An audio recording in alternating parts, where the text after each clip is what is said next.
Segundo o jornal O Estadão, o governo Lula insiste no aumento real e contínuo do salário mínimo. Segundo o Estadão, esse aumento real do mínimo é acima do que a nossa economia consegue suportar. Segundo o jornalão, o Lula é obcecado por votos. Por isso que ele tem uma política de valorização do salário mínimo, construção de escolas, criação de empregos formais e distribuição de renda, porque ele é obcecado por votos.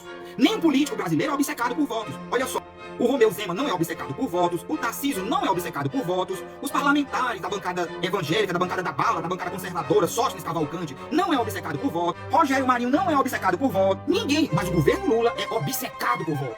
Segundo o jornalão, esse aumento do salário mínimo, ele implicaria num aumento dos gastos obrigatórios do governo, gastos, por exemplo, com a Previdência e com os programas assistenciais, com a aposentadoria e com os benefícios. E isso comprometeria o equilíbrio das contas públicas. Mas, diante da notícia que o Brasil vai fechar 2025 com um pagamento de mais de 1 trilhão de juros para o sistema de agiotagem legalizado, que é o cartel bancário do Brasil, o Estadão não fez nenhuma matéria dizendo que esses juros abusivos, eles comprometem o equilíbrio das contas públicas. Nenhuma única matéria. Quando saiu também a notícia que a gente vai fechar o ano com mais de 580 bilhões por plano safra, dos quais o agronegócio apenas retorna 1% do imposto, não saiu nenhuma matéria do Estadão dizendo que a gente vai comprometer as contas públicas, o equilíbrio fiscal, nenhuma matéria. Também, quando sai a notícia que a gente vai fechar 2025 somando mais de 678 bilhões em renúncias e incentivos fiscais, o Estadão também não fez nenhuma nota dizendo que isso ia comprometer o equilíbrio das contas públicas. Mas o aumento real do salário mínimo, aí é irresponsabilidade demais. Olha aqui do lado o ranking, vocês estão vendo aqui o ranking, ó, aqui em cima, dos salários mínimos da América Latina. Primeiro país, Costa Rica,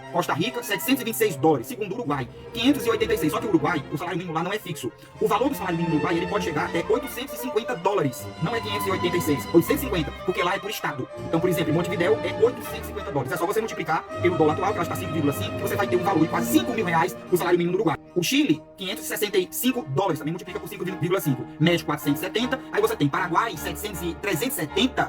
Bolívia, 362. Sabe quanto é no Brasil? 270 dólares. É fazer a cotação de hoje, 276 por aí. Então, no Brasil, o nosso salário mínimo está defasado com relação à América Latina. Ele ganha da Argentina. Ganha bem, porque a Argentina está com a inflação completamente fora de controle. O custo de vida explodiu na Argentina, né? Mas assim, olha só o nosso salário mínimo. Para esse pessoal tá reclamando, gente. Se você lembrar do Manifesto Comunista do Marx, você vai ver que o objetivo do salário mínimo não é o bem-estar do empregado. Não é.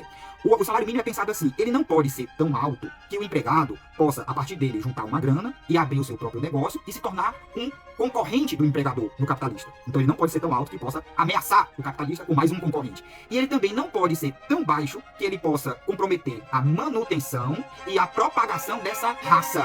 É como se o empregado, o trabalhador, fosse um capitalista, um mal que ele não pode abrir mão, um mal necessário. E é assim que pensam esses jornais aqui no Brasil. É assim que pensam esses jornais. Esses jornais são exatamente, como a Mariana Chauí diz, é a corrente de comando das ideias da classe dominante. Ele atende a uma agenda que não é a agenda do trabalhador. Por isso eles metem o pau no Lula. Então, fazendo uma soma assim, 678 bilhões de renúncias de incentivos fiscais no setor privado. 1 trilhão de juros da dívida. Por sinal, cada ponto percentual na taxa Selic é 52 bilhões a mais que se paga de juros. E o interesse dessa quadrilha financeira, desse capitalismo de agiotagem, desse sistema bancário, sistema de agiotagem legalizado, o interesse deles não é baixar juros, não é ter juros baixos. E cada ponto percentual que sobe na Selic, com qualquer desculpa esfarrapada que é dada, ele impacta em 52 bi que a gente paga a mais para rentista e para esse cartel bancário. E o outro dado são os 580 bilhões do plano safra, dos quais apenas 1% retorna imposto. Então isso, gente, isso não é renúncia, não é problema pro equilíbrio das contas públicas para esse tipo de jornal, nem Folha de São Paulo, nem Estadão, nem aquele Revista Oeste, aquela porcaria de extrema-direita, né? Porque a agenda desse pessoal é a agenda neoliberal, não é a agenda sua, trabalhador. Não é a minha agenda, né? É por isso que eles batem no governo Lula.